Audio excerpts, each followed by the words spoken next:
इस क्लास में हम लोग बात करेंगे हीट और टेम्परेचर के बारे में। तो सबसे पहले इनको डिफाइन कर लेते हैं कि हीट किसे बोलते हैं और टेम्परेचर। तो टेम्परेचर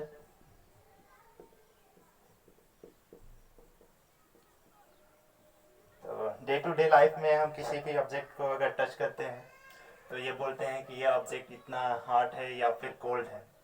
तो ये जो मेजरमेंट होता है, जो हमारा सेंसेशन होता है, जिससे हम बोलते हैं कि कोई ऑब्जेक्ट हॉट है या कोल्ड है या फिर हॉट है तो कितना हॉट है, इस सेंसेशन को फिजिक्स या फिर केमिस्ट्री के लैंग्वेज में बोलते हैं temperature. It means temperature is the quantity by which we measure the degree of hotness or coldness of an object. So easily we can define temperature is the degree of hotness or coldness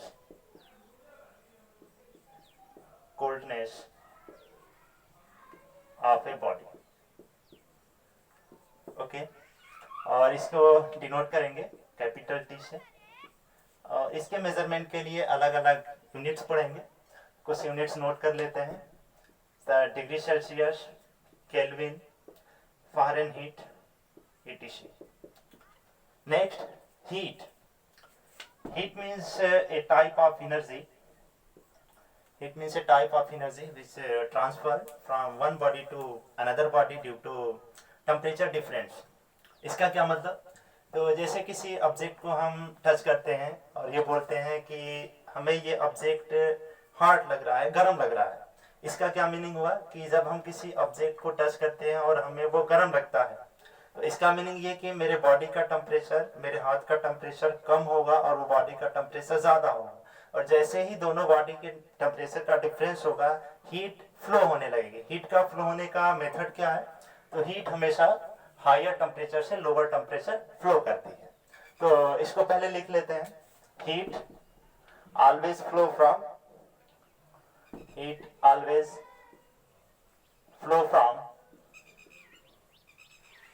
a body which is at higher temperature to a body at lower temperature. Okay.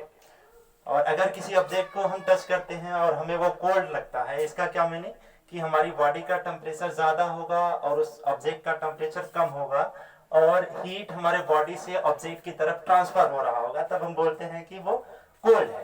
तो इससे हम एक चीज़ समझ सकते हैं कि जो heat का ट्रांसफॉर्मेशन होता है वो टेम्परेचर डिफरेंस की वजह से होता है। अगर दो बॉडी है और दोनों का टेम्परेचर सेम है, this is T and T, तो इसको अब हम जब कांटेक्ट में लाते हैं तो कोई क्वांटिटी चेंज नहीं होती है। इसका मतलब ये कि कोई एनर्जी एक बॉडी से दूसरे बॉडी में ट्रांसफर नहीं होती। एनर्जी ट्रांसफर होने का मीनिंग क्या होना चाहिए कि किसी एक बॉडी का टेम्परेचर दूसरे बॉडी से डिफरेंट होना चाहिए। और दो बॉडी का टेम्परेचर कभी भी जब डिफरेंस होगा तो एक एनर्जी एक बॉडी से दूसरी बॉडी में ट्रांसफर होगी, इस रूल के according, from higher to lower temperature, और उस क्वांटिटी को हम बोलेंगे heat. It means heat is a energy. Heat is a type of energy which transfer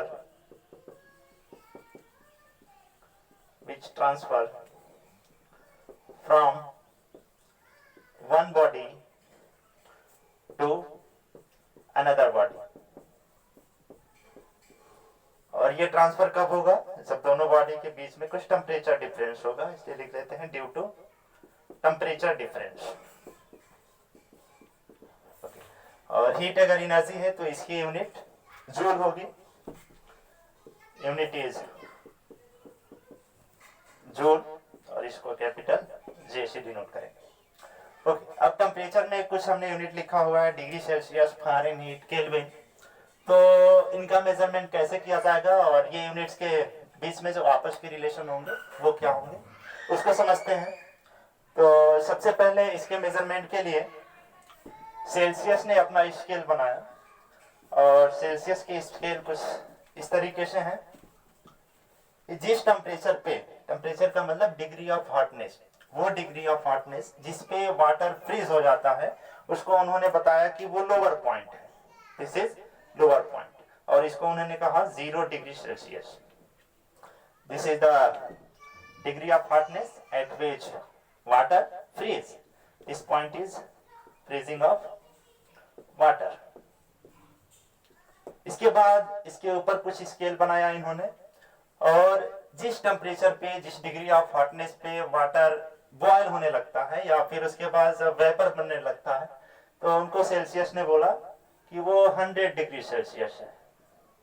यहाँ पे लिख लेते हैं, ये वो पॉइंट है, ये लेवल है टेम्परेचर का या फिर डिग्री ऑफ हॉटनेस का जिसपे वाटर बॉयल होने लगता है। तो इसको लिख लेते हैं बॉइलिंग ऑफ वाटर। इसके बीच में उन्होंने 100 स्केल बनाए, 0 1 2 3 4 ऐसे करके, और ये 100 स्केल बन गए, 100 पार्ट, और एक पार्ट का क्या मीनिंग, 1 डिग्री सेल्सियस। इसके बाद दूसरा स्केल है फ़ारेनहीट। फ़ारेनहीट, इनके स्केल में ये जो पॉइंट है यहाँ पे आता है 32 फ़ारेनहीट, और इसका जो 0 होगा वो होता है freezing of alcohol.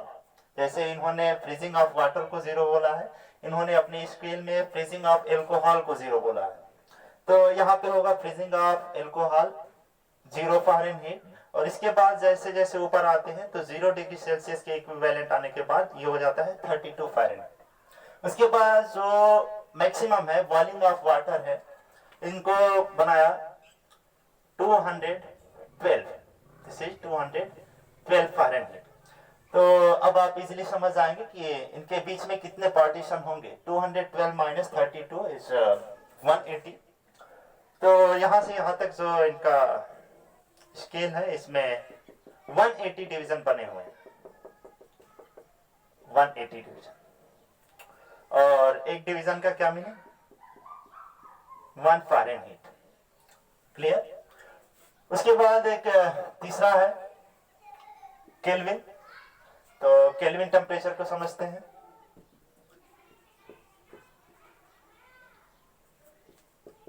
Kelvin temperature,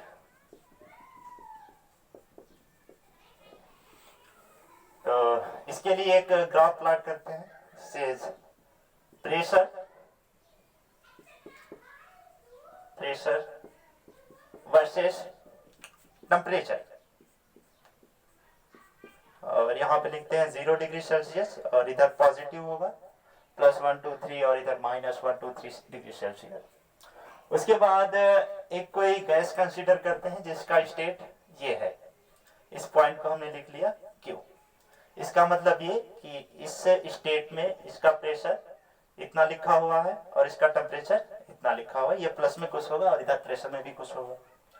उसके बाद एक केमिस्ट्री में लॉ पढ़ते हैं कि किसी गैस का अगर वॉल्यूम कांस्टेंट होता है, for any gas if V is constant, V for volume,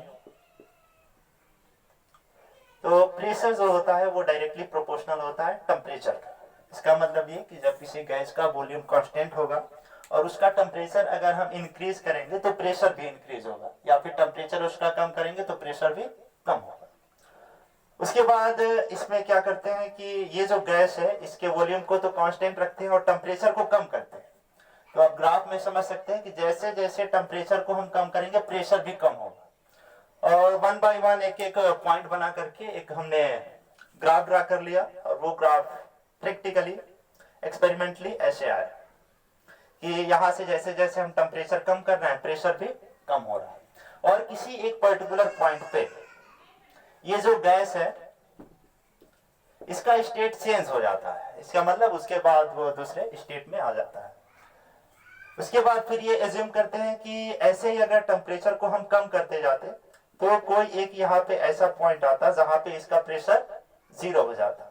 ये प्रेशर है, तो अगर यहाँ पे गैस का स्टेट आता है तो प्रेशर 0 हो गया। अगर इससे और ज्यादा टेम्परेचर हम करेंगे तो प्रेशर इधर आ जाएगा, और यहां से जैसे आप नीचे पढ़ेंगे तो प्रेशर की वैल्यू निगेटिव पढ़ने लगेगी। लेकिन प्रेशर कभी भी निगेटिव नहीं होता है, प्रेशर या तो पॉजिटिव होगा या फिर जीरो होगा। तो इस गैस के लिए मिनिमम प्रेशर कहां तक हो सकता है, तो इसका आंसर है कि मिनिमम प्रेशर जीरो हो सकता है। तो किसी एक पर्टिकुलर टेम्परेचर पे इस गैस का प्रेशर जीरो है। उस जीरो प्रेशर पे जो टेम्परेचर है गैस का, उसको हमने बोला absolute zero. This is absolute zero temperature. फिर से एब्सोल्यूट जीरो टेम्परेचर किसको बोलेंगे? वो टेम्परेचर जिसपे किसी गैस का प्रेशर जीरो हो जाता है, उस टेम्परेचर को बोलते हैं एब्सोल्यूट जीरो। इसके बाद अगर कोई दूसरा गैस भी लेते हैं तो ये ग्राफ सेम आते हैं, सबके सब यहीं पे जाके मिलते हैं। इसके बाद ये एब्सोल्यूट जीरो को केल्विन ने नाम रख लिया जीरो केल्विन। एब्सोल्यूट जीरो जो टेम्परेचर होता है उसी को जीरो केल्विन कहते हैं। तो एक बार इसको डिफाइन कर लेते हैं एब्सोल्यूट जीरो टेम्परेचर को। The temperature of gas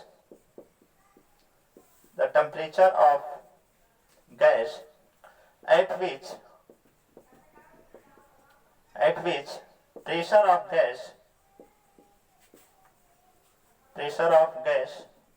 becomes zero is called absolute zero temperature। absolute zero temperature, इससे कम टेम्परेचर हम अचीव नहीं कर पाएंगे और इसी को क्या बोला? Zero kelvin. उसके बाद इस स्केल पे पढ़ते हैं, यहां तो हमने पढ़ लिया कि जीरो केल्विन है। अब ये एक्स एक्सिस पे टेम्परेचर बना हुआ है और यहाँ पे 0 डिग्री सेल्सियस, इधर पढ़ेंगे 1 2 3 पॉजिटिव और इधर पढ़ेंगे -1 2 3 4 ऐसे करके। तो जब ये स्केल पे हम रीडिंग पढ़ते हैं, यहाँ से -1 डिग्री सेल्सियस, -2 -3, तो यहाँ तक जाते जाते ये हो जाता है 273 डिग्री सेल्सियस। 273 degree Celsius. तो इसका मीनिंग ये कि zero kelvin temperature means -273 degree Celsius. उसके बाद केल्विन अपने स्केल में जो लोअर पॉइंट है फ्रीजिंग ऑफ वाटर है, वहां पे इन्होंने लिखा 273 और जो बॉइलिंग ऑफ वाटर है वहां पे इन्होंने लिखा 373। तो 373 - 273 100, इसका मतलब इसमें 100 पार्टीशंस बने हुए हैं। 100 और एक पार्टीशन का क्या मतलब?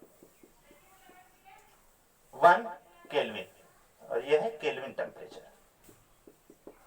तो ये तीनों स्केल हो गए, सेल्सियस, फ़ारेनहीट और केल्विन।